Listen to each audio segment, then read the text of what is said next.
We'll start off with Samantha Bradfield. Go ahead, Samantha. Hey, buddy, it's Sam Bradfield from Purple Row. How are you today? Samantha, I'm well. How are you? I'm well, thanks. I have a couple of questions. First, about Brendan Rodgers. Could you give me an update on Brendan and how he's doing, what he's doing, and is he doing any baseball activities at this time? Yeah, he's progressing very well down in Arizona. He's hitting, playing catch. The intensity of the running has picked up over the last few days. So the baseball activity is increasing. Our training staff, Keith and Scotty and Heath Townsend are on top of it. But he seems to be doing very well. So no timetable yet, Samantha, but we're encouraged by his progress. Great, thank you. And then I wasn't on the Zoom last night, so I apologize if you already answered this. But could you give me your thoughts on Ben Bowden and Jordan Sheffield in their debuts last night? I thought they showed well. I thought they came in and both of them threw strikes.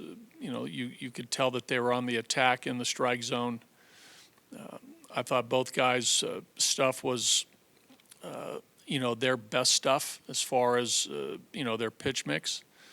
I liked how it looked. It looked like they were comfortable in their first big league appearances, which a lot of times you don't see that. But those guys looked very confident and poised, and they performed. Sheffield had a clean inning. Ben put up a 0, and then when we sent him back out, he gave up a couple of those, hits to Smith and Pollock. But overall, I thought Ben threw the ball fine. Great. Thank you so much. You're welcome. All right, Pat Graham, go ahead. Hey, buddy. How you doing? Thanks for taking the time. Between no lead being safe at Coors Field and a cat running on the field, have you come to expect just crazy things to happen at this place? Well, all the years that I came here as a, visiting manager, even going back as a pitching coach with the Angels, and even going back as a player, playing here in Denver as a minor league player when I was with Omaha. Played at Mile High Stadium, pitched at Mile High Stadium, and just, following the game, you knew that, games here, to your point, leads are never safe. I think that, from a managerial standpoint and a coaching standpoint, you gotta treat games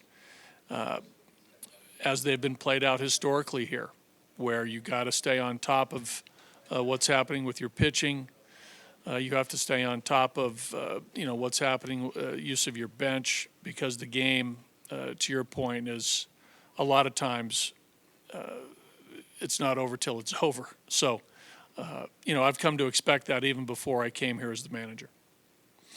Do you think, last question, leave it alone, do you think that's in opposing managers and players' minds? Because the Dodgers are saying, oh, this place, this could be a house of horrors. There's no safe lead, 10-0, it doesn't matter. Can that get in a manager's psyche? Sure. Almost? Yeah, no doubt about it. And obviously the more experience you have, the better you're equipped to handle it. But I've heard that from, many managers on the other side in our conversations over the last 5 years. And, I felt that, from my tenure in San Diego as well. Thank you. Thomas Harding, go ahead, Thomas. Yeah, buddy, you were going against a pitcher who was really rolling last night and took a few innings to make an adjustment.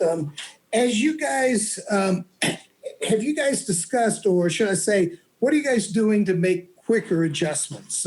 Maybe there wasn't an adjustment against that guy last night, but what are you guys doing to make quicker adjustments during the course of the ball game? Well, we're talking, in between innings. There's conversations between the hitters. There are conversations between the hitting coaches and the hitters. There's use of video that's allowable now by MLB practices, that we can, look at past at bats, when they become available during the course of the game. So we knew that he was throwing the breaking ball quite a bit once he got into the middle part of the game. So we tried to handle that breaking ball, but he was really good last night. I mean, that breaking ball was outstanding. And I think you could say that, he kept going to the well with it, and we just couldn't handle it. Finally got to him a little bit in the seventh inning, obviously, with the 2 home runs. Trevor had the hit on the fastball, but Charlie hit a breaking ball. Mac hit a breaking ball.